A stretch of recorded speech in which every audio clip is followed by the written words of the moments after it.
Algumas semanas atrás eu trouxe um estudo para vocês que comparava algumas estratégias e aí muitos de vocês ficaram muito interessados, gostaram bastante desse tipo de conteúdo aqui no canal, mas acima de tudo isso muitos acabaram focando na questão da rentabilidade da nossa bolsa de valores e falaram assim: poxa, Bea, conforme os números que você apresentou nesse vídeo, parece que a renda fixa ganha dos investimentos em bolsa de valores pensando nesse longo prazo que você trouxe, que foi o período de 2005 a 2021. E sim, gente, vocês estão corretos, principalmente porque aqui no Brasil nós temos historicamente taxas de juros muito altas. Tanto que eu quero trazer para vocês hoje alguns outros estudos, seguindo nessa toada de que vocês gostaram desse tipo de conteúdo, mostrando como performou a renda fixa, poupança, Ibovespa, dólar, ouro, para a gente entender quem performou melhor no meio dessa história, mas acima de tudo isso eu quero fazer algumas ponderações no final, principalmente para a gente entender o que nós podemos esperar e buscar da Bolsa de Valores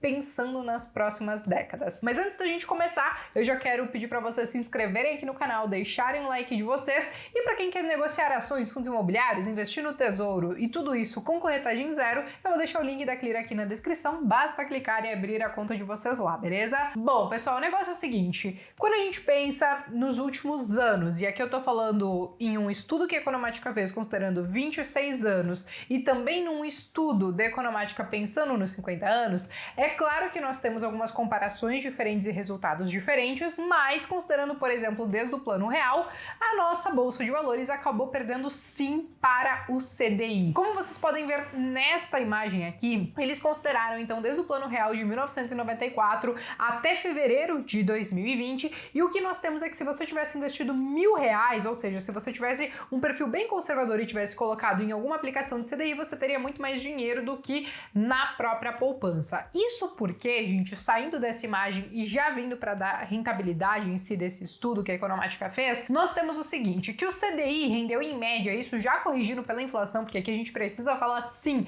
de juros reais, nós temos uma rentabilidade média anual de 9% para o CDI e para o nosso índice Bovespa de 5,8%. Porém, nós temos poupança, então, rendendo menos do que a metade do nosso Ibovespa, com 2,9%, isso porque ela teve diversos períodos onde a poupança teve uma rentabilidade fixa, tá? Inclusive alguns períodos da década de 90 que chegou a pagar mais de 20%. Nós tivemos também o ouro com uma rentabilidade parecida com o do Ibovespa, 5,8% em média no ano. E aí, para surpresa de muitos, dólar, se corrigido pela inflação, isso só falando de dólar, não de ativos dolarizados, nós tivemos uma rentabilidade média negativa de 0,5%. Então, aparentemente, considerando esse período de 94 até 2020, o CDI acabou batendo sim a nossa bolsa de valores. Como eu falei para vocês, estruturalmente as nossas taxas de juros sempre foram muito altas. Como vocês podem ver nesta imagem aqui, quando a gente fala de 94, 95, 96, nós tivemos ali taxas de juros acima de 20, 40, 50, 60%. Consequentemente, isso impacta diretamente nesse resultado desse estudo que a Economática acabou fazendo, tá? Ponto muito relevante sobre tudo isso. Nós estamos considerando alguns índices em si, é diferente de quem faz o stock picking, né? Mas eu também acho que o que a gente viveu na década de 90 foi algo muito ímpar, foi algo muito fora da realidade que a gente vive hoje. Nós tivemos períodos de hiperinflação, inflação de 4 dígitos, nós tivemos plano Collor, nós tivemos plano real, e aí, consequentemente, com todas essas oscilações, nós tivemos então essas taxas de juros que vocês viram e, consequentemente, essa rentabilidade que deixou o CDI à frente. O que eu considero olhando de hoje, ou pelo menos dessa última década mesmo, para frente, né? Eu acho que cada vez mais nós estamos tentando trabalhar com taxas de juros de apenas um dígito. Nós estamos aí prevendo, talvez para o final desse ano, algo entre 8%, 8,5%. E se a gente ficar assim pelos próximos anos, procurando ter uma taxa de juros aí de um dígito, eu acho que sim, a nossa bolsa de valores, ela tende a ser um investimento melhor do que muitos títulos de renda fixa. fixa. Então, é claro que eu espero que a gente não tenha mais um período tão conturbado como foi a década de 90. Eu acho que nós não podemos fazer tanta lambança assim no Brasil para chegar àquela situação que a gente teve na década de 90, e se isso não acontecer, acho que sim, Bolsa de Valores pensando no longo prazo tende a ser um bom investimento. Outra conclusão sobre esse estudo e que eu acho muito relevante é que no longo prazo, tá, gente, quem investiu na Bolsa de Valores ganhou dinheiro, quem investiu no CDI também ganhou dinheiro. Eu acho que no longo prazo esse é o ponto relevante, principalmente para quem decide tomar risco na Bolsa de Valores, tá? Porque nesse meio do caminho, nesses últimos 26 anos que o estudo contempla, nós tivemos então, como eu falei para vocês, Plano Real, tivemos governo de direita, governo de esquerda, crise do subprime, uma crise aqui no Brasil, tivemos pandemia, consequentemente a Bolsa ela tem uma tendência de alta, porém no meio do caminho nós temos diversos tropeços ali, né? E como o próprio Benjamin Graham fala, teve mais gente perdendo dinheiro tentando acertar topos e fundos da Bolsa de Valores do que efetivamente ganhando dinheiro acertando o olho do mosquito nesse mercado de renda variável. Então, quando a gente abre para um longo prazo, é possível ver que sim, diversos investimentos trazem uma rentabilidade positiva.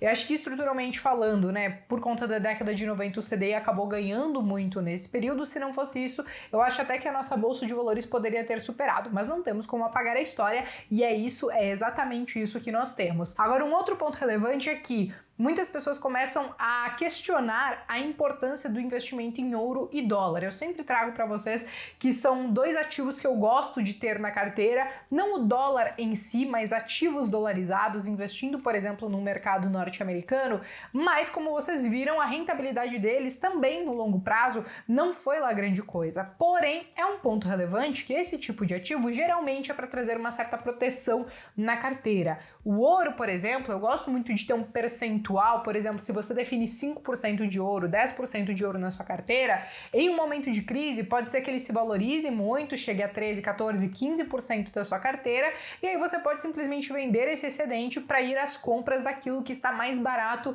naquele momento. Então eu gosto de poder brincar com essas estratégias também, beleza? Mas bem, pessoal, mostrei para vocês esse estudo da Economática, só que tem um outro, e agora nós vamos falar de um estudo que tem um período muito maior, 50 anos. Eu trouxe alguns estudos para vocês, como eu falei num vídeo anterior, peguei de 2005 a 2021, só que eu acho que, claro, quanto maior a base de dados que você tem acesso, eu acho que o resultado ele é realmente mais fiel à nossa realidade. Eu acho que essa questão da Economática trazer um estudo de 50 anos mostra bastante pra gente o que aconteceu ao longo desses anos, e aqui com essa base de comparação que eles trouxeram, aí sim a Bolsa de Valores ela acaba ganhando de diversos ativos. Isso porque eles corrigiram pela inflação e também trouxeram algumas simulações dolarizando esses investimentos. Cabe ressaltar que nesse estudo que eu vou mostrar para vocês agora, o índice de inflação que foi utilizado foi o IGPDI, porque ele é o único que contempla 50 anos de história. Todos os outros, IGPM, IPCA,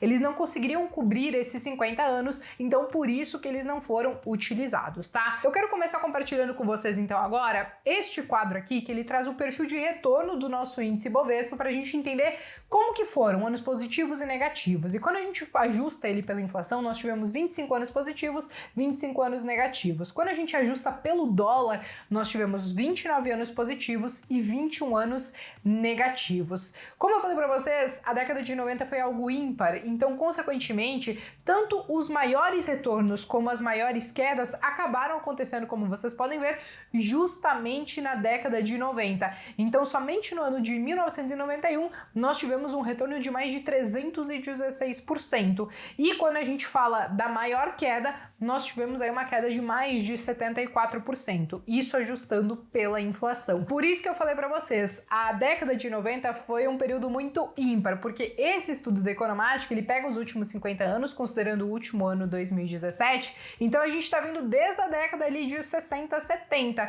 e ainda assim, as maiores oscilações que nós tivemos aconteceu realmente na década de 90, como vocês puderam ver. Agora, saindo um pouquinho dessa questão do perfil dos retornos, vamos começar a trazer outros comparativos que são igualmente relevantes, tá? Aqui eu quero trazer para vocês a rentabilidade do Ibovespa versus a poupança versus o dólar. Como vocês estão vendo aqui, o índice Bovespa, ele acaba ficando na frente de todos esses outros investimentos. Quando a gente faz um ajuste pelo IGPDI, nós temos um acumulado de mais de 2.400, em dólar nós temos 22.000%, e aí aqui a gente tem, né, uma média anual nominal de mais de 101%, mas quando a gente faz então uma média anual ajustada pela inflação, a rentabilidade do Ibovespa foi de quase 7%, enquanto da poupança foi menos de 1% e do dólar negativo em 4,23%. Então, considerando essa comparação desses últimos 50 anos, sendo que o último ano, volto a repetir, foi em 2017, nesse estudo deles,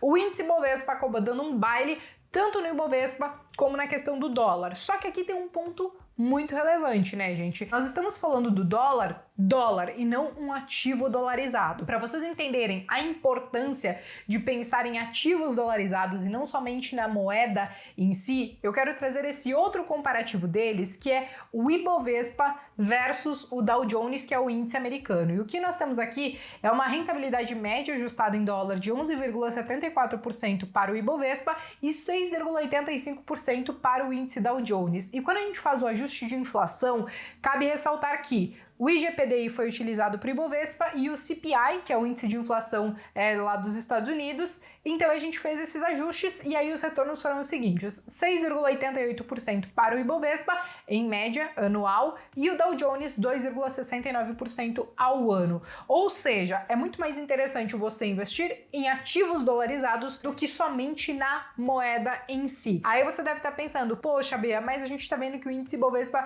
ele foi melhor em todas as situações, mesmo ajustando pela inflação, mesmo fazendo um ajuste pelo dólar. Sim, gente, é claro que ele foi. Nós temos um mercado menor, um mercado muito mais volátil também, que envolve mais risco, mas que também pode acabar trazendo retornos maiores. Só que eu acho que é de extrema importância, analisando todos esses dados que eu trouxe para vocês, nós realmente pensarmos em uma carteira diversificada. Você vai ter sua reserva de emergência aí com essa alta dos juros, provavelmente o lugar onde você está deixando essa reserva agradece, porque vai ter uma rentabilidade um pouquinho maior. Você vai ter um pouquinho de investimentos fora daqui ou dolarizados, né, que possam sofrer tanto com a volatilidade, né, com o retorno do ativo, como também da moeda. Você vai ter um pouco de bolsa brasileira e por aí vai. Essa diversificação, ela é extremamente importante para a gente conseguir atingir os nossos objetivos pensando no longo prazo. Eu não concordo com aquelas estratégias que são 100% um único tipo de ativo. Pode até funcionar 100% em ações, 100% em fundos imobiliários, 100% em qualquer outra coisa, pode funcionar, só que eu acho que o risco que nós estamos correndo, né, essa assimetria de riscos, talvez ela não seja tão interessante assim, porque às vezes se você tem alguma coisa que muda para determinada classe de ativos, ela pode em um instante deixar de ser interessante, você tá 100% alocado naquilo, e aí você pode acabar perdendo bastante dinheiro. Então eu gosto dessa diversificação em ativos, e aí eu quero aproveitar que eu trouxe todos esses estudos para vocês, para já responder uma pergunta que muito me faz. Bea, quando eu decido tomar risco, por exemplo, na bolsa de valores, o quanto que eu deveria estar tentando buscar de rentabilidade? Eu trouxe 2 estudos diferentes para vocês e eles mostraram pra gente que, em média, seja considerando 26 anos, seja considerando 50 anos, a média de rentabilidade anual do nosso índice Bovespa fica ali em torno de 6% e 7%. Então, eu acho que quando a gente considera tomar risco, nós temos que tentar pelo menos superar isso ou chegar a algo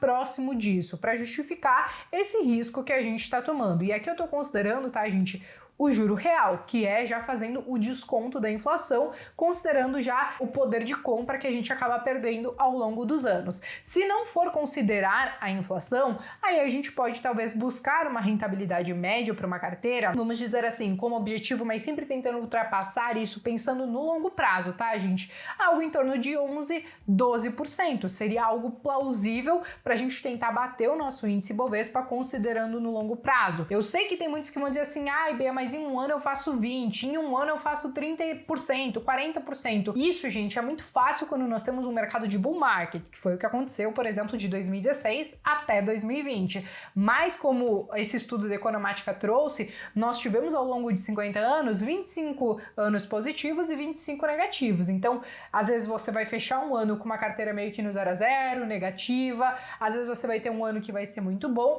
mas o importante é que na média no longo prazo você consiga não somente bater o nosso índice Bovespa, mas consiga então talvez essa rentabilidade positiva, e aí talvez essa média que esses estudos trazem, eles já dão mais ou menos um guia do que a gente pode esperar e buscar dos investimentos no mercado de renda variável. Como eu falei para vocês, eu acho que as principais conclusões que eu tiraria desses estudos é que, por mais que o CDI tenha rendido mais do que a nossa bolsa de valores ao longo dessas últimas décadas, eu acho que foi justamente por conta dos juros estruturais que sempre foram muito altos, mas que isso mudou ao longo dos últimos anos e que, se permanecer dessa maneira, provavelmente a bolsa de valores ela tende a trazer resultados bem interessantes. Outro ponto relevante é a questão do longo prazo, né, gente? O longo prazo ele acaba realmente trazendo resultados muito interessantes para o investidor que tem paciência, mas já unindo com o último, mas não menos relevante aqui, muitas vezes para a gente aguentar tanto tempo assim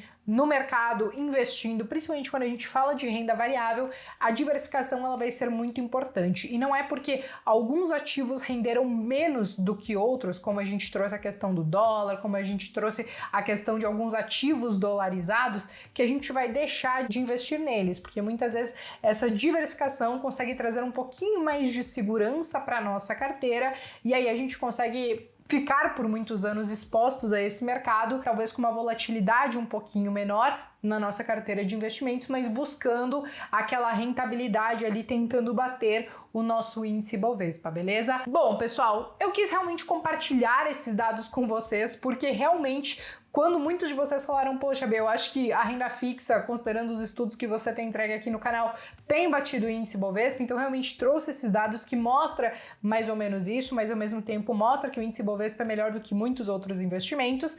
E aí, é claro, eu quero saber também a opinião de vocês. Considerando o cenário atual, a taxa de juros atual, vocês acham que essa rentabilidade da nossa bolsa de valores, ela tende a melhorar para as próximas décadas? O que você está buscando na sua carteira de investimentos? O quanto você está exposto em cada um desses ativos? Me conta aqui nos comentários que eu quero saber e eu vejo vocês então no próximo vídeo.